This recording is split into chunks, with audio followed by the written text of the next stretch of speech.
Actually खर्च करना है।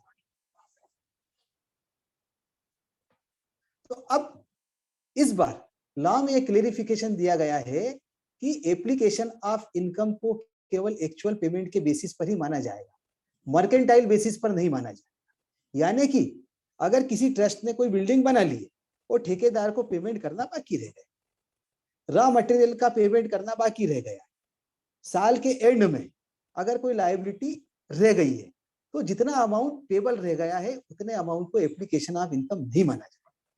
केवल जो एक्चुअल अमाउंट स्पेंड किया है उस अमाउंट को ही एप्लीकेशन माना जाएगा, एक्सपेंडिचर माना जाएगा। अब इस अमेंडमेंट से बड़ी समस्याएं होने वाली है। जो ट्रस्ट कैश बेसिस पर अपने अकाउंट्स रखते हैं उन लोगों को तो कोई दिक्कत नहीं है, वो लोग रिसीट बेसिस पर ही अपनी इनकम लिखते हैं और पेमेंट बेसिस पर ही अपने खर्चे लिखते हैं, वहां पर तो सुविधा है, कोई दिक्कत नहीं। पर जो ट्रस्ट मर्केंटाइल बेसिस पर अपने अकाउंट्स रखते हैं उन ट्रस्ट के मैटर्स में काफी ज्यादा दिक्कत हो जाने वाली, क्योंकि एक तरफ तो उनकी इनकम जो है वो मर्केंटाइल बेसिस पे लिखी जाएगी, दूसरी तरफ वे खर्चे अपने कर भी दें तो भी अगर एक्चुअल पेमेंट नहीं हुआ है, वो लायबिलिटी क्रिएट हो गई है, तो भी उन्हें डिडक्शन नहीं मिलेगी। तो यहाँ पर मैनेजमेंट करना बड़ा मुश्किल हो जाएगा, अकाउंटिंग वर्क खूब बढ़ेगा, मैनेजमेंट वर्क खूब बढ़ेगा, ट्रस्ट को और उनके प्रोफेशनल्स को बार बार ये ऑब्जर्व करना पड़ेगा, बार बार कैलकुलेशन करना पड़ेगी कि 85% जो है पूरी तरह से खर्च हो गया है या नहीं हुआ है। अब ये जो अमेंडमेंट हुआ है उससे एक तकलीफ तो हुई है, परंतु एक टैक्स इवेजन का जो एक मोड था कि अगर किसी ट्रस्ट में 85% खर्च नहीं हुआ तो उन्होंने कहा कि चलो लायबिलिटी दिखा देते हैं, तो इस तरह की जो चीजें चलती थी उन पर कंट्रोल लगेगा। अब हम आगे बढ़ते हैं। एक अमेंडमेंट और हुआ है सेक्शन 11 में, ये जनरल नेचर का ही है। इसमें उन्होंने कहा है कि एक अमाउंट का 2 बार डिडक्शन नहीं मिलेगा। अगर किसी अमाउंट को एक बार एप्लीकेशन के रूप में क्लेम कर लिया है तो फिर उसी अमाउंट को दोबारा किसी और असेसमेंट ईयर में एप्लीकेशन के रूप में क्लेम नहीं किया जा सकता। तो ये तो इनकम टैक्स एक्ट में वैसे भी वेल सेटल्ड प्रोविजन है, वेल सेटल्ड पोजीशन है कि एक अमाउंट का डिडक्शन एक ही बार मिलता है, परंतु ऐसा लगता है कि बहुत ज्यादा सेफ साइड होने की वजह से, बहुत ज्यादा सेफ साइड कंसीडर करते हुए यह अमेंडमेंट कर दिया गया है कि एक अमाउंट का 2 बार डिडक्शन नहीं मिलेगा। अब ट्रस्ट के संबंध में ही एक पेनल्टी लाई गई है सेक्शन 271AA में। ये सेक्शन 11 वाले ट्रस्ट हो या सेक्शन 1020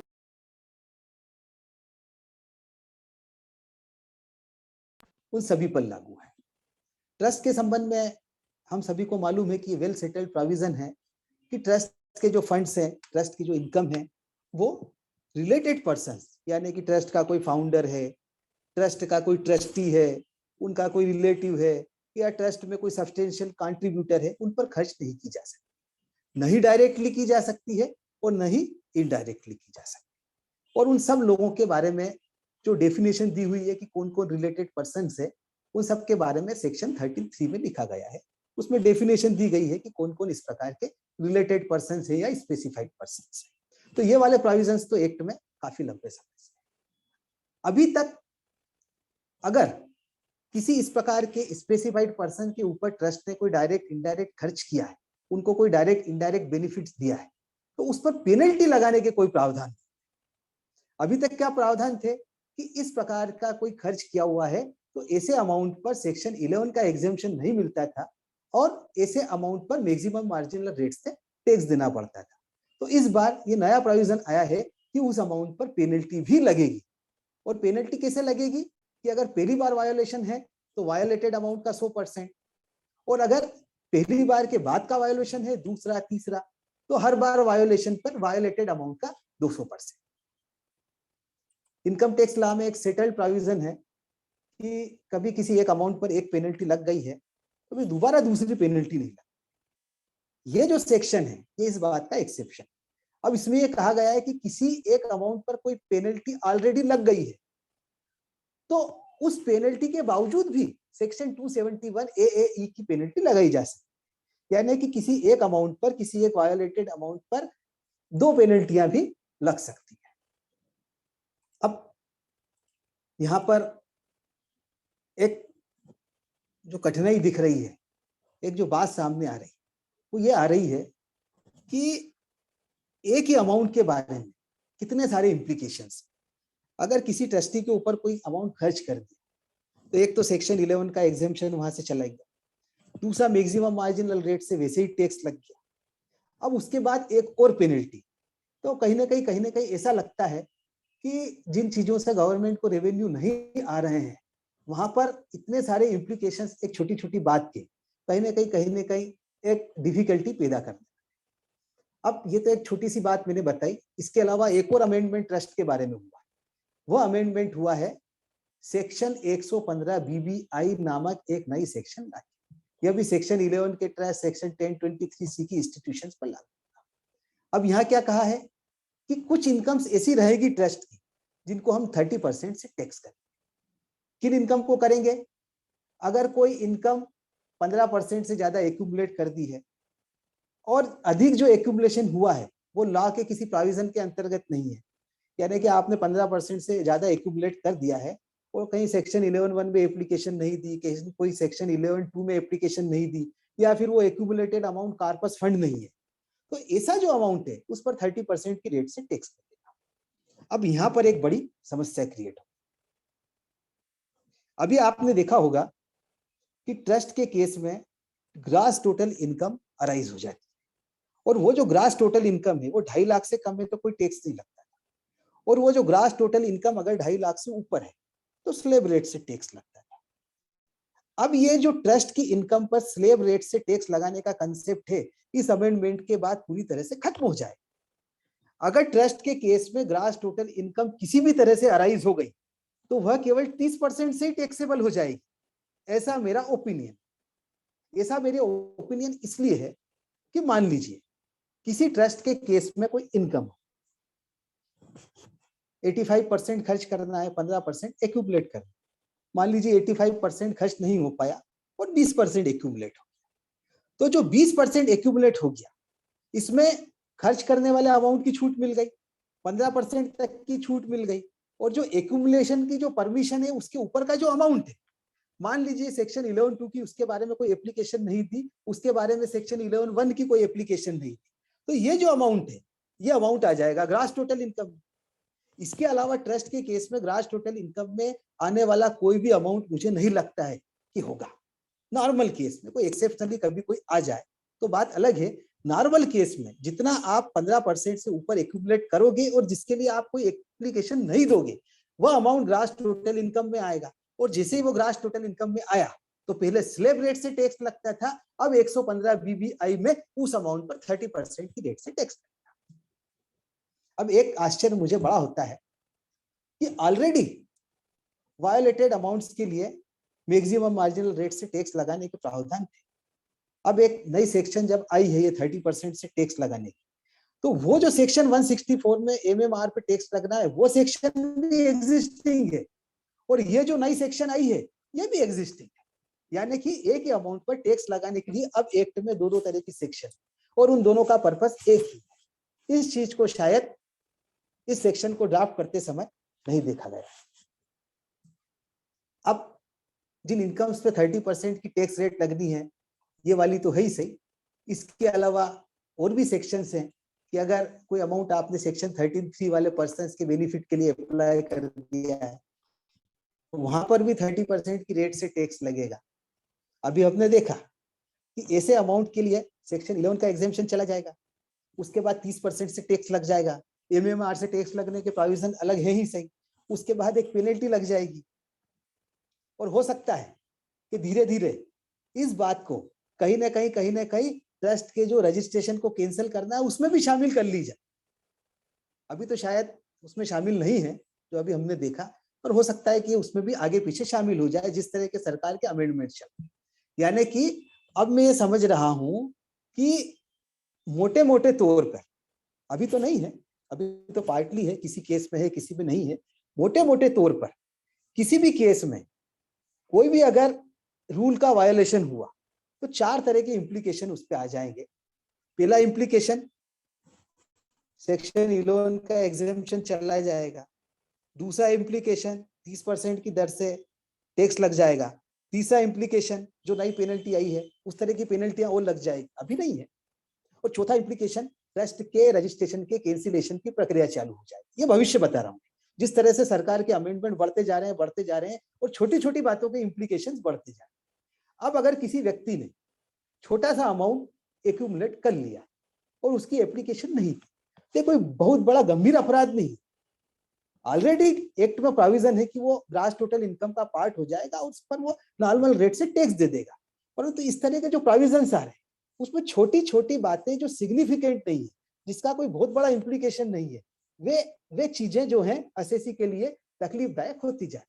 छोटा सा अगर वायोलेशन हो गया, छोटी सी अगर चूक हो गई, तो उनके परिणाम जो हैं चैरिटेबल और रिलीजियस ट्रस्ट के केस में काफी गंभीर होने वाले। अब वैसा ही 30% के टैक्स के दायरे में आने वाला एक और अमाउंट है कि अगर आपने सेक्शन 11(1) की कोई एप्लीकेशन दे दी है, सेक्शन 11(2) की कोई एप्लीकेशन दे दी है और वो अमाउंट आप खर्च नहीं कर पाए, तो वह भी 30% के दायरे में आ जाएगा। ऐसी और भी कई सारी इनकम लिखी हुई है जो टेक्निकल या कॉम्प्लिकेटेड लैंग्वेज में थी और समय की थोड़ी सी कमी थी, तो मैं उन्हें आगे पढ़ नहीं पाया। अभी आगे और भी सेमिनार होने हैं जिनमें हम लोग जो इस सेमिनार में कुछ चीजें छूट गई है, कुछ टेक्निकल बातें हम जो एकदम समझ नहीं पाए हैं, उन्हें इन द मीन टाइम समझने की कोशिश करेंगे और आगे के सेमिनार्स में कहीं ना कहीं हमारे प्रोफेशनल बंधुओं के सामने रखने की कोशिश करेंगे। तो ये जो सेक्शन 115 BBI, जिसमें 30% की एक स्पेशल रेट से टैक्स लगना है, उसमें अभी हमने आइटम्स डिस्कस किए। अब इसमें एक और प्रोविजन है कि इस तरह की अगर कोई इनकम है तो उसमें हम किसी भी एक्सपेंसेस का कोई अलाउंस नहीं देंगे, किसी भी प्रकार के लॉस का कोई सेट ऑफ हम उस अमाउंट में नहीं देंगे, यानी कि उस प्रकार की ग्रॉस इनकम को ही पूरे 30% की रेट से टैक्स कर लेंगे। अब ये तो चैरिटेबल ट्रस्ट से संबंधित कुछ अमेंडमेंट्स थे। मुझे लगता है कि एक आध अमेंडमेंट और है जो मैं समय की कमी की वजह से चूक गया हूँ। एक बात और मुझे बोलनी है कि ये सब बातें जो मैंने बोली है, ये सेक्शन 11 और सेक्शन 12 के रेफरेंस में बोली है। सेक्शन 1023 संस्थाओं के बारे में खूब सारे अमेंडमेंट वो मैंने यहाँ कवर नहीं किए। वो मैंने इसलिए कवर नहीं किए हैं क्योंकि उन सारे अमेंडमेंट की एक ही थी। वो थीम क्या है कि सेक्शन 1023C की जो संस्थाएं हैं उनके सारे के सारे प्रोविजंस, उनकी पूरी की पूरी रिजीम ऐसी की ऐसी कर दी जाए जो सेक्शन 11, 12 और 13, यानी कि हम सेक्शन 1023C के अमेंडमेंट्स में एक एक करके भीतर नहीं गए और हमने पूरी थीम समझ ली कि सेक्शन 1023C को अब सेक्शन 11, 12 और 13 के रूप में ही कन्वर्ट कर दिया गया। तो सेक्शन 1023C के अमेंडमेंट को अलग से डिस्कस करने की जरूरत हमें नहीं है। अगर हमने सेक्शन 11, 12 और 13 के प्रोविजंस को डिस्कस कर लिया तो सेक्शन 1023C के अमेंडमेंट अपने आप ही डिस्कस होगा। कोई एक आध बारीक अमेंडमेंट हो, कोई चूका हो, मैं क्षमा प्रार्थी हूं। अब एक जो अमेंडमेंट हुआ है, अच्छा राजेश जी हमारे पास समय तो है ना? राजेश जी हमारे पास समय तो है ना? हाँ सर, बिल्कुल है सर। क्योंकि अमेंडमेंट्स करीब करीब 84 हैं। हमने काफी सारे तो छोड़ दिए हैं जो अभी रोजमर्रा के काम में नहीं आ रहे हैं, उसके बावजूद भी काफी सारे अमेंडमेंट्स हैं जो कि डिस्कस करने योग्य हैं। तो अब 15-20 मिनट और कैरी ऑन करते हैं सर। हाँ 15-20 मिनट मान लीजिए। 15-20 मिनट है। 15-20 मिनट में हम लोग इसे कवर करने की कोशिश करेंगे। अब अगला जो अमेंडमेंट है वो सेक्शन 80(D) की छूट के बारे में। ये छूट रेसिडेंट इंडिविजुअल और HUF को मिलती है अगर इस तरह के किसी लोगों ने किसी डिपेंडेंट डिसेबल्ड पर्सन के लिए कोई LIC वगैरह की कोई स्कीम ली है इन लोगों के मेंटेनेंस के लिए और उसमें वो कोई कंट्रीब्यूशन करते हैं, तो ऐसे कंट्रीब्यूशन का 75,000 रुपये साल या 1,25,000 रुपये साल तक का डिडक्शन मिलता है। पर ऐसे डिडक्शन के लिए एक कंडीशन है कि जब भी कभी ये जो सब्सक्राइबिंग पर्सन है जब भी कभी इसकी डेथ होगी, उस डेथ के इवेंट में ही लमसम पेमेंट या एन्युटी उस डिसेबल्ड पर्सन को मिलेगी, तभी इस कंट्रीब्यूशन की छूट सेक्शन 80(D) में मिलती है। अब थोड़ा सा यहाँ पे रिलैक्सेशन दे दिया है। इसमें जो आदमी डिपेंडेंट डिसेबल्ड पर्सन के लिए खर्च कर रहा है उसकी मृत्यु का इंतजार करने की आवश्यकता नहीं है। अगर वो व्यक्ति 60 साल का हो जाता है और स्कीम में पेमेंट करना बंद कर देता है और उस समय लमसम पेमेंट डिपेंडेंट व्यक्ति को मिलता है, उस समय डिसेबल्ड व्यक्ति को कोई पेमेंट मिलता है, स्कीम में अगर ऐसा कोई प्रावधान है तो भी सालाना जो कंट्रीब्यूशन कर रहे हैं उस कंट्रीब्यूशन के लिए सेक्शन 80 की रिलैक्सेशन डिडक्शन मिल जाएगा। ये प्रोविजन 1 अप्रैल 2024 से लागू होंगे, यानी कि असेसमेंट ईयर 2023-24 से लागू। अब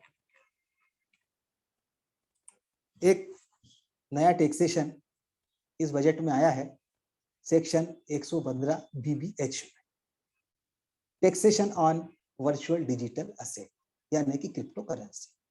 काफी लंबे समय से हम देख रहे हैं कि भारत में क्रिप्टो करेंसी काफी पॉपुलर है, उसमें काफी सब्सटेंशियल ट्रांजैक्शंस भी हो रहे हैं।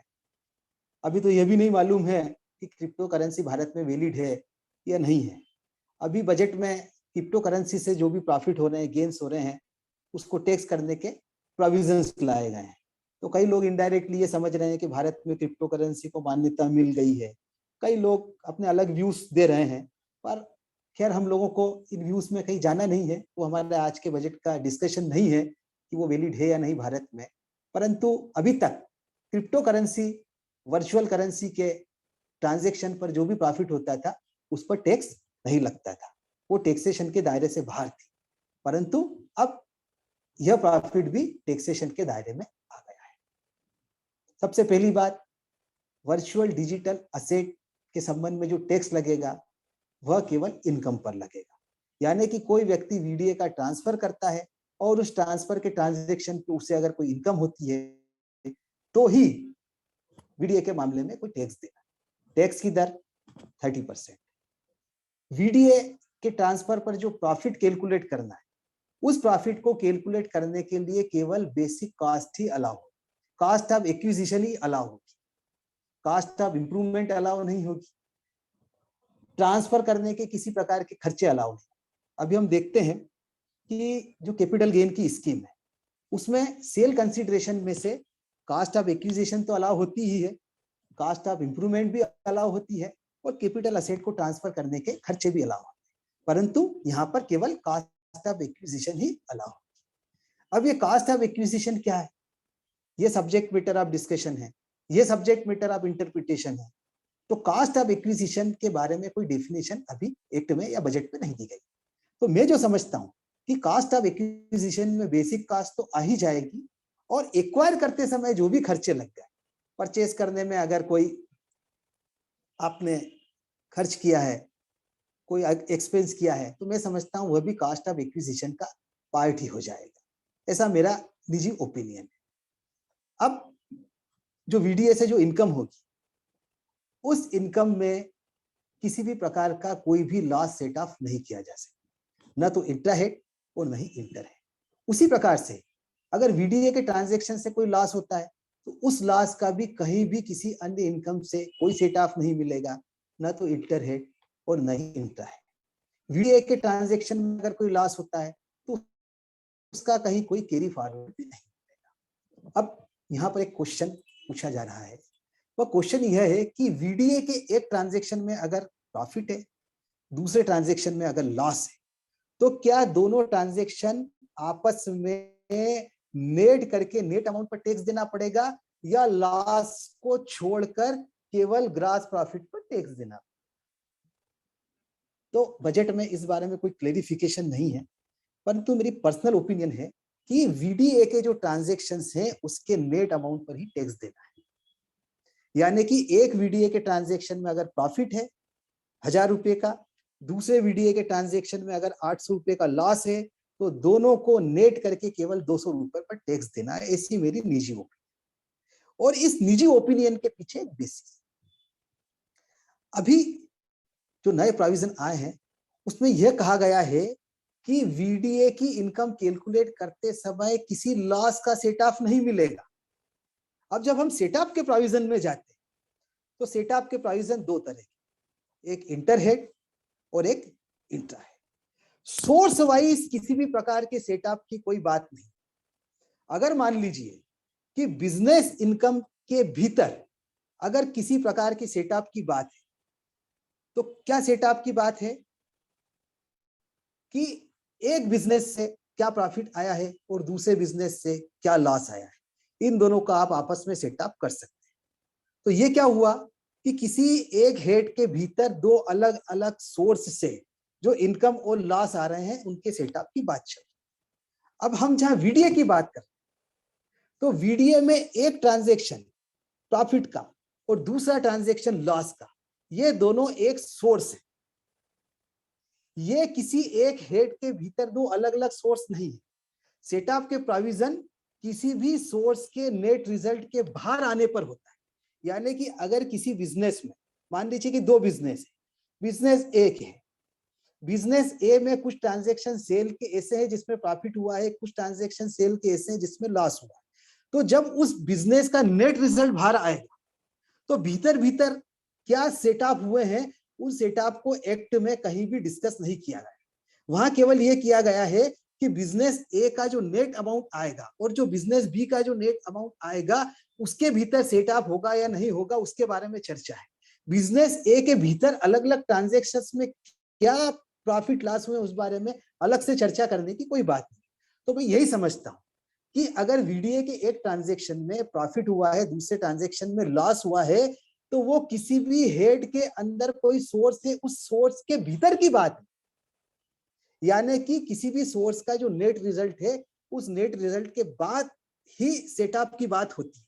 तो अगर सेटअप डिनाई किया है तो नेट रिजल्ट के बाद डिनाई किया है, तो ये जो नेट रिजल्ट आएगा ये प्लस माइनस होकर ही आएगा, ऐसा मेरा सोचना है।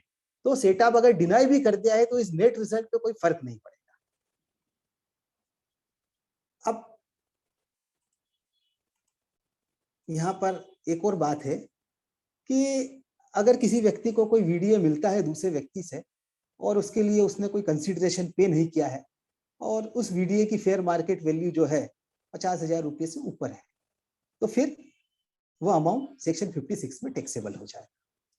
उसी प्रकार से अगर किसी व्यक्ति को वीडियो मिला है, उसके लिए उसने कंसिडरेशन भी पे किया है, परंतु वो कंसिडरेशन फेयर मार्केट वैल्यू से कम है और वो जो डिफरेंस आ रहा है एक्चुअल कंसिडरेशन और फेयर मार्केट वैल्यू का, वो डिफरेंस 50,000 से ऊपर है, तो फिर वह भी सेक्शन 56 में वह डिफरेंस टैक्सेबल हो जाएगा।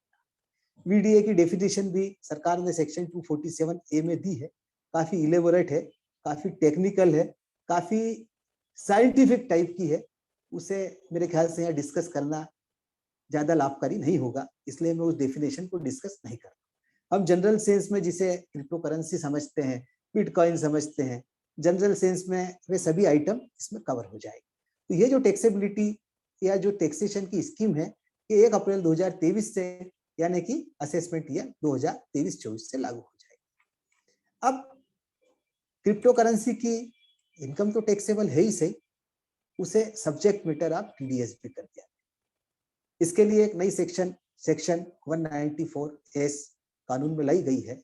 अगर कोई व्यक्ति वीडीए के ट्रांसफर के लिए कंसिडरेशन पे कर रहा है तो फिर उसे उस सेल कंसिडरेशन का, ट्रांसफर कंसिडरेशन का 1% टीडीएस के रूप में काटना है। अगर पेई जो है रेसिडेंट है, सेलर जो है रिसिपिएंट जो है मतलब रेसिडेंट है, पेई अगर रेसिडेंट है तो पेई से टीडीएस काटना है। अगर वो रेसिडेंट नहीं है तो इस सेक्शन में टीडीएस की लायबिलिटी नहीं आएगी। टीडीएस के जो नॉर्मल प्रोविजंस हैं दूसरे भी कि टीडीएस कब काटना है, at the time of credit और एक्चुअल पेमेंट और क्रेडिटेड टू सस्पेंस और other account which ever is earlier, तो वो यहाँ पर भी लागू है। यहाँ पर एक छोटी सी बात है कि कई बार ऐसा भी हो सकता है कि वीडीए के ट्रांसफर के लिए जो कंसिडरेशन आया है वो मॉनेटरी टर्म्स में नहीं हो, काइंड में भी हो, या एक वीडीए के बदले में कोई दूसरा वीडीए मिल गया, तो फिर ऐसे केसेस में अगर टीडीएस के लिए कोई अमाउंट अवेलेबल नहीं हो या जो अमाउंट अवेलेबल है वो टीडीएस के लिए सफिशिएंट नहीं हो, तो फिर पेयर को, बायर को ये इंश्योर करना पड़ेगा कि जो अमाउंट का जो रिसिपिएंट है वो वीडीए की रिलीज के पहले ही टैक्स पे कर दे और उसका जो एविडेंस है तो इंश्योर करना है कि टैक्स का पेमेंट वीडीए की रिलीज के पहले हो गया। अब इस केस में डिडक्टर को 10 नंबर नहीं लेना है। इसके अलावा यहाँ पर अगर कोई नॉन फाइलर है उसको कोई पेमेंट करना है तो उस पर भी हायर रेट से टीडीएस नहीं करना है।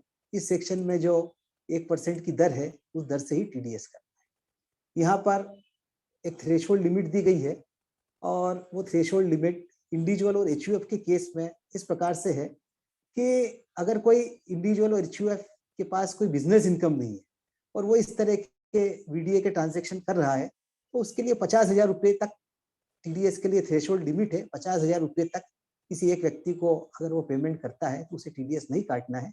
उसके ऊपर अगर पेमेंट करता है तो फिर टीडीएस काटना है। इसी प्रकार से कोई एचयूएफ और इंडिविजुअल है जिसके पास बिजनेस इनकम तो है, परंतु उनका बिजनेस टर्नओवर पिछले साल में 1 करोड़ रुपए से ज्यादा नहीं था, या प्रोफेशनल इनकम में ग्रास से सिर्फ 50 लाख से ज्यादा नहीं थी, तो उसमें अमाउंट कम है। अब अदर पर्सन्स की बात करें तो अदर पर्सन्स की केस में थ्रेशोल्ड लिमिट जो है 10,000 रुपए की दी हुई है। और एक बात और कही गई है कि अगर सेक्शन 194 में कोई टीडीएस कर लिया है तो किसी दूसरे सेक्शन में किसी भी प्रकार का टीडीएस या टीसीएस करने की आवश्यकता नहीं। ये प्रोविजंस भी 1 जुलाई 2022 से लागू हो।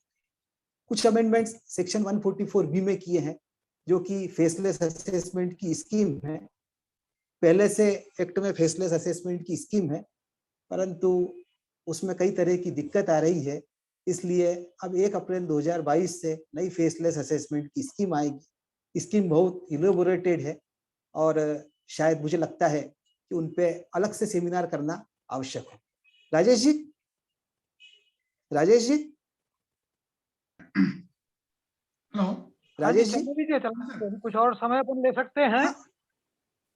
हाँ 5-7 मिनट का मैं समझता हूँ कि समय और ले लेते हैं। जी जी, तो जरूर जरूर थोड़ा सा कुछ और हम लोग। प्रोविजंस इसमें कवर हो जाएंगे। तो हाँ एक जी, अगला जो अमेंडमेंट हुआ है सेक्शन 158AA में है। तो 158AA जो है वो लिटिगेशन को कम करने के लिए है। मतलब कि ऐसा समझे कि लिटिगेशन के मैनेजमेंट के लिए है, रिपीटेटिव अपील्स वगैरह जो हैं उनको रोकने के लिए है। कई बार हम देखते हैं कि एक ही इशू है, उस इशू के ऊपर अलग अलग एसएससीज के केस में चाहे पॉइंट एक ही हो, अलग अलग एसएससीज के केस में फ्रीक्वेंट अपीलें फाइल हो जाती है, या एक ही एसएससी के केस में अलग अलग असेसमेंट ईयर है, सेम इशू आइडेंटिकल इशू है तो भी अपीलें फाइल हो जाती है। तो इस तरह से जुडिशरी का भी काम बढ़ता है, डिपार्टमेंट का भी काम बढ़ता है, एसएससी का भी काम बढ़ता है। तो 158AA पुराने सालों में सेक्शन लाई गई थी जिसमें यह कहा गया था कि अपील्स जो हैं अगर आइडेंटिकल क्वेश्चन जो है पेंडिंग है किसी कोर्ट के पास, तो वो जो अपीलें हैं उनको डेफर कर दिया जाए, यानी कि रिस्पेक्टिव अथॉरिटी के पास केवल एक एप्लीकेशन दे दी जाए कि हम लोग अभी अन्य केसेस में अपील फाइल नहीं कर रहे हैं, बाद में जब भी कभी फाइनल डिसीजन किसी एक केस में आएगा तो उस केस के हिसाब से हम अपील फाइल कर देंगे। तो ये जो एप्लीकेशन दे देते थे, तो इस एप्लीकेशन से ये फायदा होता था कि बाद में भी जब टाइम लिमिट निकल जाती थी तो अन्य केसेस में अगर अपील की आवश्यकता होती थी तो अपीलें हो सकती थी। तो ये मेजर्स जो लाए गए हैं वो रिपीटेटिव अपील को अवॉइड करने के लिए लाए गए। तो अब इस सेक्शन 158AA को खत्म कर दिया गया है और एक नई सेक्शन 158A भी लाई गई। ये 158AA को खत्म करने का मतलब ये नहीं है कि सरकार रिपीटेटिव अपील को अवॉइड नहीं करना चाहती है। नई सेक्शन लाने का तात्पर्य यह है कि नई सेक्शन में रिपीटेटिव अपील को रोकने के लिए और भी ज्यादा प्रोविजंस लाए गए हैं, यानी कि रिपीटेटिव अपील को रोकने के प्रोविजंस जो थे उनके स्कोप को बढ़ा दिया गया है। अब 158AB लाने से क्या फायदा हुआ है कि पहले अपीलों को केवल तभी डेफर किया जाता था जबकि question of law supreme court के सामने था। अब इसका दायरा बढ़ा दिया है। अब रिपीटेटिव अपील उन केसेस में भी रोक दी जाएगी जिन केसेस में question of law supreme court के अलावा जुरिसडिक्शनल हाई कोर्ट में अगर पड़ा, यानी कि पहले सुप्रीम कोर्ट के मामले में ही अपील रोकी जाती थी, अब सुप्रीम कोर्ट के साथ साथ जुरिसडिक्शनल हाई कोर्ट में अगर कोई केस पड़ा है तो उस मामले में भी अपील रोकी जा सकती है। पहले केवल आईटीएटी के सामने अपील फाइलें की जानी थी, उन्हें ही डेफर किया जाता था, परंतु अब नए प्रोविजन में हाई कोर्ट के सामने अगर कोई रिपीटेटिव अपील फाइल करनी है तो उसे भी रोका जा सकता है। अब इसमें एक प्रोविजन और आया है कि ये किसी अपील को रोकना है या नहीं रोकना है, इसका डिसीजन कोई एक अधिकारी नहीं लेगा बल्कि कॉलेजियम लेगा, और वो कॉलेजियम चीफ कमिश्नर्स का भी हो सकता है, प्रिंसिपल कमिश्नर्स का भी हो सकता है, सीआईटी का भी हो सकता है। तो इस प्रोविजन का ये फायदा है कि रिपीटेटिव अपील्स जो है वे टलेगी, और जैसा कि मैंने बताया कि सभी का काम खत्म होगा और बेटर लिटिगेशन मैनेजमेंट होगा। यानी कि एक तरफ से जब प्रोसीजरल रिक्वायरमेंट कम होगी तो एसएससी भी अपने लिटिगेशन का मैनेजमेंट प्रॉपरली कर पाएगा, डिपार्टमेंट भी लिटिगेशन का मैनेजमेंट प्रॉपर कर पाएगा। ये जो प्रोविजंस हैं 1 अप्रैल 2022 से लागू। एक अमेंडमेंट सेक्शन 201 और सेक्शन 206 सी में हुआ है। जब भी कभी टीडीएस और टीसीएस की जो डिफॉल्ट होती है तो एसएससी को इंटरेस्ट पे करना पड़ता है। तो अभी जो अमेंडमेंट हुआ है उसमें मेमोरेंडम में ये बताया गया है कि कई केसेस में ऐसा देखा गया है कि इस इंटरेस्ट लायबिलिटी के बारे में या उसके अमाउंट की कैलकुलेशन के बारे में कई एसएससीज जो है डिस्प्यूट क्रिएट कर रहे हैं। तब उन्होंने अमेंडमेंट कर दिया है कि जो भी इंटरेस्ट पे करना है वो एओ के ऑर्डर के अनुसार ही पे करना पड़ेगा। ये जो डिस्प्यूट्स जो क्रिएट हो रहे हैं वो डिस्प्यूट्स इस आधार पर अपने आप समाप्त हो जाएंगे। ये अमेंडमेंट भी 1 अप्रैल 2022 से लागू होगा। अब एक्ट में एक सेक्शन है 272A। ये सेक्शन आमतौर पर सामने आती नहीं है और आमतौर पर लोगों द्वारा देखी जाती नहीं है, क्योंकि इस सेक्शन में प्रोविजंस तो बहुत सारे हैं पर कभी भी इन प्रोविजंस को केसेस में अमल में नहीं लाया गया।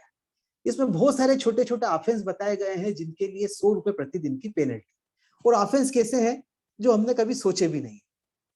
टीडीएस सर्टिफिकेट अगर वो समय पे इशू नहीं किए गए तो 100 रुपए रोज की पेनल्टी लग सकती है।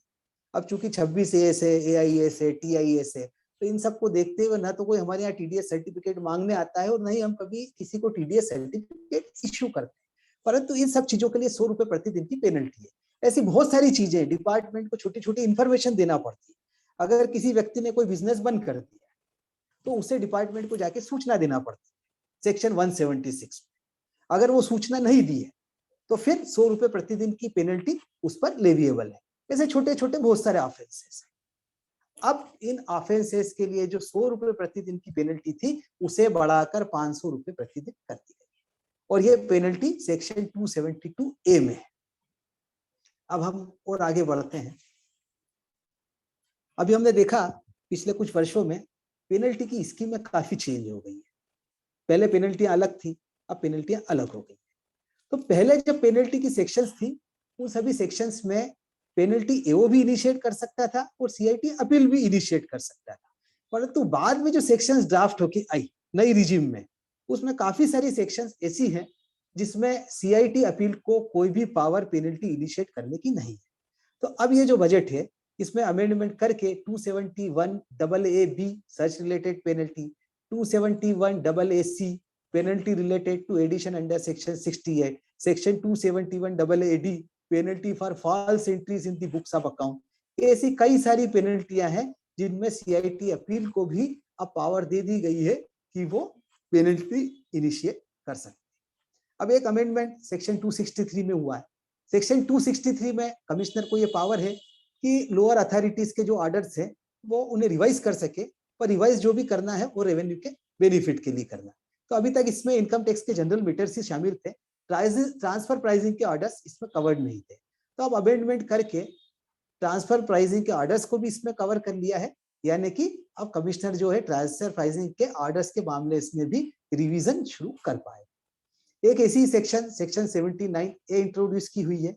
इसमें यह बताया गया है कि जो सेक्शन 132 में जो सर्च होती है, 133A में जो सर्वे होता है, सेक्शन 32A में जो रिक्विजिशन होता है, उसमें जो अनडिस्क्लोज इनकम डिटेक्ट होती है, तो अभी तक एक्ट में कोई प्रोविजन नहीं थे कि ऐसा कहा जा सके कि अनडिस्क्लोज इनकम में किसी अदर लॉस का या कैरी फॉरवर्ड लॉस का या अनएब्जॉर्ब्ड डेप्रिसिएशन का सेटअप नहीं होगा। तो इसको स्पष्ट करने के लिए ये सेक्शन 79A इंट्रोड्यूस कर लिया है। इस पर अनडिस्क्लोज इनकम की परिभाषा भी दे दी गई है और यह भी बता दिया गया है कि इस प्रकार की जो अनडिस्क्लोज इनकम डिटेक्ट होगी सर्वे सर्च सीजर में, तो उसके अगेंस्ट में किसी भी प्रकार का कोई लॉस, कोई भी कैरिड फॉरवर्ड लॉस या कोई भी अनएब्जॉर्ब्ड डेप्रिसिएशन सेटअप नहीं होगा। तो ये जो बजट के मोटे मोटे प्रोविजंस थे जो मैं पढ़ पाया, मैंने आप लोगों के सामने डिस्कस किए। कुछ प्रोविजंस मुझे लगता है छूट गए हैं, तो आगे कभी भी जो प्रोग्राम्स होंगे उनमें मैं उनको कवर करने की कोशिश करूंगा, परंतु फिर भी मुझे लगता है कि जो मटेरियल प्रोविजंस थे उसमें से मैक्सिमम प्रोविजंस को हमने यहाँ पर सब्सटेंशियली और इलेबोरेटली डिस्कस कर लिया है। तो मैं आप सभी का धन्यवाद व्यक्त करता हूँ कि आप लोगों ने मुझे इतनी ध्यान से सुना, मुझे इतना समय दिया, मुझे इतना मान दिया। तो आप सभी का बहुत बहुत धन्यवाद, बहुत बहुत शुक्रिया। Rajesh ji. Thank you very much sir ji for nice deliberation. जी। और आपके इस वेबिनार को सुनने के बाद डेफिनेटली बहुत सी जो अमेंडमेंट्स जो आए हैं उससे हमारे प्रोफेशनल कैरियर में और प्रोफेशनल लाइफ में जो है हमें काफी हेल्प होगा डिसीजन लेने के लिए। अब हम डिस्कस करते हैं। सर जी कुछ क्यूरीज जो हैं ऑलरेडी उसमें पोस्ट की जी कुछ नहीं है। जी जी जी जी जी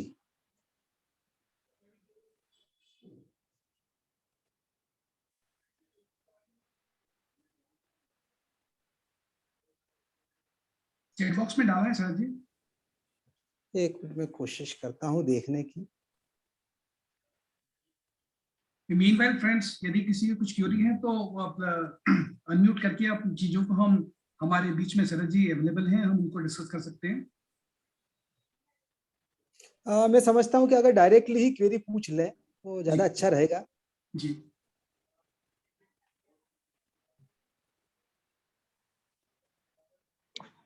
जो भी हैंड रेज करें उनका माइक आप थोड़ा सा अनम्यूट कर दीजिए। जी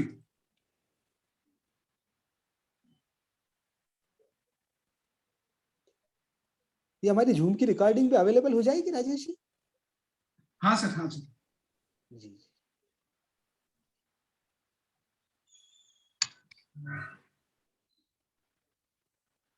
शरद जी जी सेक्शन जी पारस जी 14A, सेक्शन 14A जो आया है उसमें जी अमेंडमेंट, जी तो जी जी अभी तक तो मेनली हम लोग डिविडेंड इनकम पर ही ज्यादा देखा करते थे कि डिविडेंड इनकम एग्जम्प्ट है और उसमें जो इन्वेस्टमेंट किया हुआ है उसके हाँ अगेंस्ट हाँ एक्सपेंडिचर और उसका डिसअलाउंस। अब एग्जम्प्ट इनकम में एग्रीकल्चरल इनकम ये भी एग्जम्प्ट इनकम जी है, जी जी जी और शेयर इनकम जो प्रॉफिट में शेयर आ रहा है पार्टनर्स को पार्टनरशिप फर्म से वो भी एग्जम्प्ट इनकम है। तो क्या ये सेक्शन 14A का ध्यान हम लोगों को जहां पर एग्रीकल्चरल इनकम है और जहां पर जी पार्टनर्स जी जी के हैंड्स में शेयर इनकम आ रही है वहां पर भी रखना होगा? पारस भैया इसमें मैं समझता हूँ कि हम्म, जो भी डिसअलाउंस की बात चल रही है वह हाँ जी। बिजनेस के प्रॉफिट एंड लॉस अकाउंट में जो भी खर्चे डेबिट किए हैं उसी के हम्म, आधार पर जनरेट होती है। अगर किसी व्यक्ति को कोई एग्रीकल्चर इनकम अराइज हुई है तो वह हाँ जी। एग्रीकल्चर इनकम जो है उसके खर्चे और बिजनेस के खर्चे कहीं भी common profit and loss account में लिखे हुए नहीं है, ये बिल्कुल ठीक सेपरेट है। अफेयर है। तो हमने देखा है कि जनरली एसएससी जो एग्रीकल्चर इनकम है उसे कैपिटल अकाउंट में क्रेडिट करता है। तो एग्रीकल्चर इनकम के मामले में मैं समझता हूँ कि इस तरह की कहीं भी कोई दिक्कत नहीं आई। दूसरी बात जो है पार्टनरशिप फर्म से जो अमाउंट रिसीव हुआ है वो भी डायरेक्टली एसएससी को कहीं ना कहीं कैपिटल अकाउंट में ही क्रेडिट करना होता है। उससे संबंधित जो खर्चे हैं वे खर्चे कहीं भी प्रॉफिट एंड लॉस अकाउंट में डेबिट नहीं होते। तो ये जो डिसअलाउंस की बात है उसका जो बेसिक रीजन ये है कि आपके जो खर्चे हैं एग्जेम्प्ट और नॉन एग्जेम्प्ट इनकम के वे कहीं ना कहीं मिक्स है और वे सेपरेबल नहीं है। इसलिए सेक्शन 14A और रूल 8D वहां पर पिक्चर में आता है। जहां पर सब कुछ चीजें अलग है वहां पर इस तरह की चीजें मैं समझता हूँ जहाँ अकाउंट्स बिल्कुल ही अलग है, जहाँ हर चीज बिल्कुल ही सेपरेट है, वहां पर सेक्शन 14A लागू होने की संभावना लॉजिकली नहीं आती। अब जैसे कुछ केसेस में डिसीजन आए हुए हैं कि जहां पर फर्म में पार्टनर अपना इंटरेस्ट सेव करने के लिए या अपना इंटरेस्ट को बराबर से मॉनिटर करने के लिए स्टाफ भी रख लेता है, वो कार भी जी खरीदता जी है और जी उसका डिप्रिसिएशन भी उस पार्टनरशिप फर्म से जो प्रॉफिट आ रहा है उसमें से क्लेम कर लेता है, मतलब जी इंटरेस्ट जी और रेमुनरेशन में से वो खर्चे क्लेम कर लेता है। जी जी तो जी क्या वहां पर भी ये आएगा, या जो उसने कैपिटल लगाई हुई है फर्म में जी जी जी और उस फर्म पे उसको इंटरेस्ट फर्म से मिल रहा है उस कैपिटल पे, जी जी जी रेमुनरेशन भी मिल रहा है, परंतु जो उसे शेयर इन प्रॉफिट मिल रहा है, या किसी फर्म जी में ऐसा है कि जहां पर वो इंटरेस्ट और रेमुनरेशन नहीं आ रहा है, सिर्फ और सिर्फ जी जी शेयर जी इन प्रॉफिट आ रहा है, पर उसने वहां कैपिटल अपनी लगा कर रखी हुई है, तो क्या इन सब में भी डिसअलाउंस बन सकता है? हाँ, मेरा ऐसा सोचना है कि जहां पर भी profit and loss account exempt income और नॉन एग्जेम्प्ट इनकम का कॉमन है, जहां पर भी कॉमन बुक्स ऑफ अकाउंट है, वहीं पर इस तरह की परिस्थितियां उत्पन्न होगी।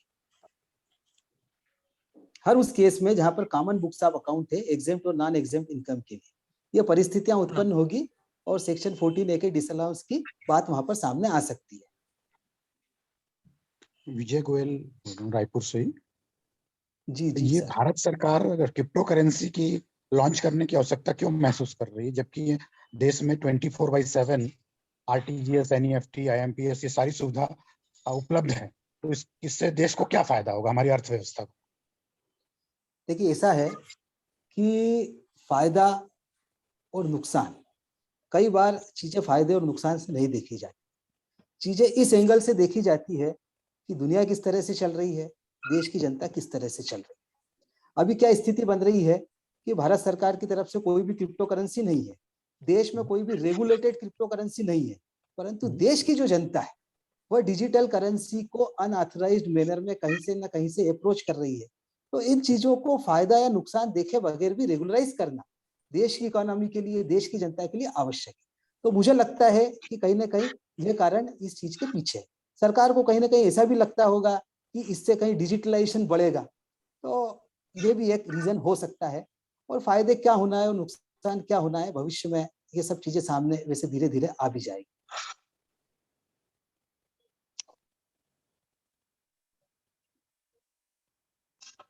अच्छा, दूसरा मेरा क्वेश्चन ये था कि क्रिप्टो करेंसी को 30% टैक्स करने से ऐसी पॉसिबिलिटीज बनती है कि जो पैसा हमारे इंडिया में इन्वेस्ट हो रहा था वो विदेशों में इन्वेस्ट होने लगे, इसमें आपकी क्या, अपनी पर्सनल व्यू क्या बन गई?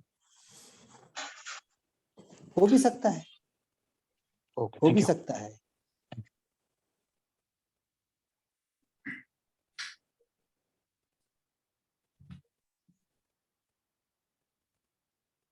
फ्रेंड्स, और कोई क्वेश्चंस यदि है तो?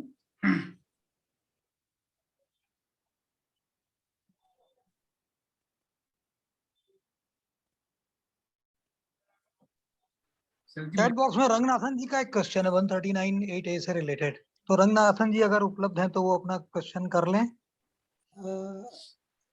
पारस भाई अदरवाइज आप डिस्कस कर लीजिए ना, 139 में जो अपडेटेड रिटर्न वाली क्वेरी है। हाँ, अपडेटेड वाली क्वेरी है उनकी। जी जी जी। तो उसमें उन्होंने जो लिखा है, मैं एक बार पढ़ता हूँ। जी जी। Section 139(8)A updated return to be filed within 24 months. Also, scope of Section 148 got widely enlarged. How assessee can file updated return for assessment year 17-18 before 31st March 2020? If he wants to avoid reopening of Section 148, Act does not restrict any AY. It just says a relevant assessment year as per Section 2. AY is defined as year starting from 1st of April. तो अभी इसमें तो पहली बात तो ये समझ में आ रही है कि असेसमेंट ईयर जी जी। असेसमेंट ईयर 17-18 के लिए एप्लीकेबल ही नहीं है ये प्रोविजन, क्योंकि आएंगे ही 1 अप्रैल 2022 से। जी तो जी असेसमेंट जी। ईयर 20